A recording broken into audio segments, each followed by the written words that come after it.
Most people never notice this, but the first 30 minutes of your morning quietly decide how the rest of your day will feel. It's not always in obvious ways, and not immediately.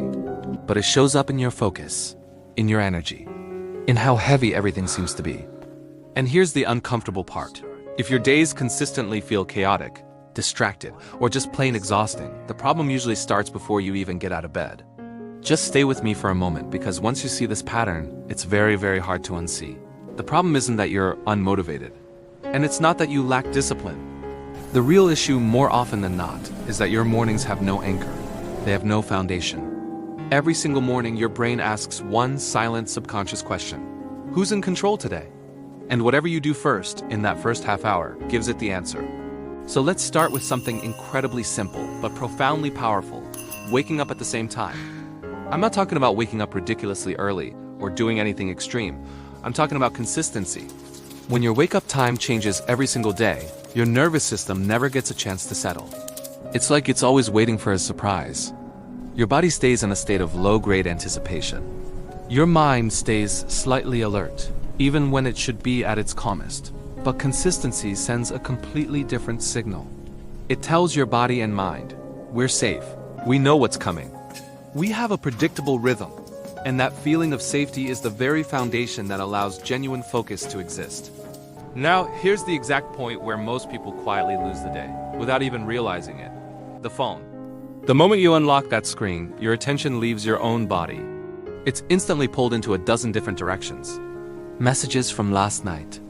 Notifications that piled up.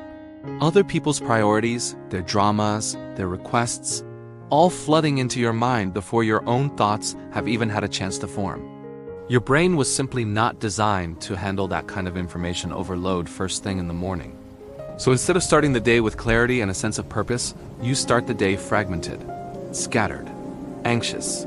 You might think it's just 5 or 10 minutes of scrolling, but those 10 minutes can fundamentally shape how the next 10 hours feel. So, how do you fix this? You replace that moment with something grounding, something real. Drink a glass of water. Step outside and get some sunlight on your face, even for just a minute. Do a few simple stretches. The purpose here isn't to be productive. It's to remind your body and your consciousness that you exist outside of a screen. The person who successfully controls their first hour, protecting it from outside noise, rarely feels rushed or overwhelmed later in the day. Movement also matters far more than people admit. Again, I'm not talking about an intense hour-long workout. Not something impressive. Just enough to wake your system up. When you move, even gently, you increase the flow of oxygen to your brain. Your nervous system shifts out of its sleepy state. Your natural energy starts to turn on without you having to force it with caffeine. Think about it. Stillness too early in the day often leads to stagnation, both mentally and physically. But motion, even just a little, creates readiness. It prepares you for whatever is to come. Then there's fuel. So many of us start our day with a blast of sugar. A pastry, a sugary cereal, a fancy coffee drink. And then we wonder why we have a huge energy crash an hour or two later. Protein, on the other hand, slows everything down in a good way. It provides stable, sustained energy. It leads to clearer thinking. It creates less mental and physical noise. Your brain doesn't need a jolt of excitement in the morning. It needs steadiness. It needs a reliable source of fuel to perform at its best. And now, we get to the habit that truly separates the calm, focused days from the chaotic, reactive ones. It's the practice of doing your most important or most difficult task first, before you check your messages, before you join any meetings, before the endless stream of distractions has a chance to convince you to put it off until later. See, your willpower is like a battery, and it's at its fullest charge in the morning. Every decision you make throughout the day, no matter how small, drains that battery a little bit. So when you avoid that hard thing first thing in the morning, it doesn't just disappear, it lingers. It grows heavier and heavier in the back of your mind all day long, draining your energy.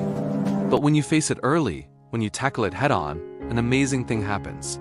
Everything else on your to-do list seems to shrink in comparison. The rest of the day feels lighter. These aren't perfect morning habits that you have to follow rigidly.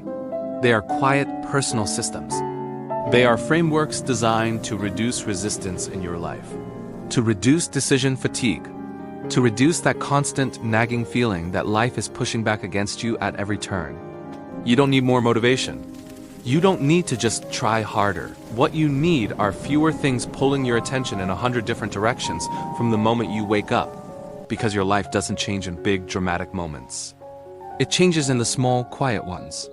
It changes in how you choose to wake up. It changes in what you decide to protect in that first sacred hour before the world starts asking things from you. Change starts quietly. It starts early. And most importantly, it starts consistently.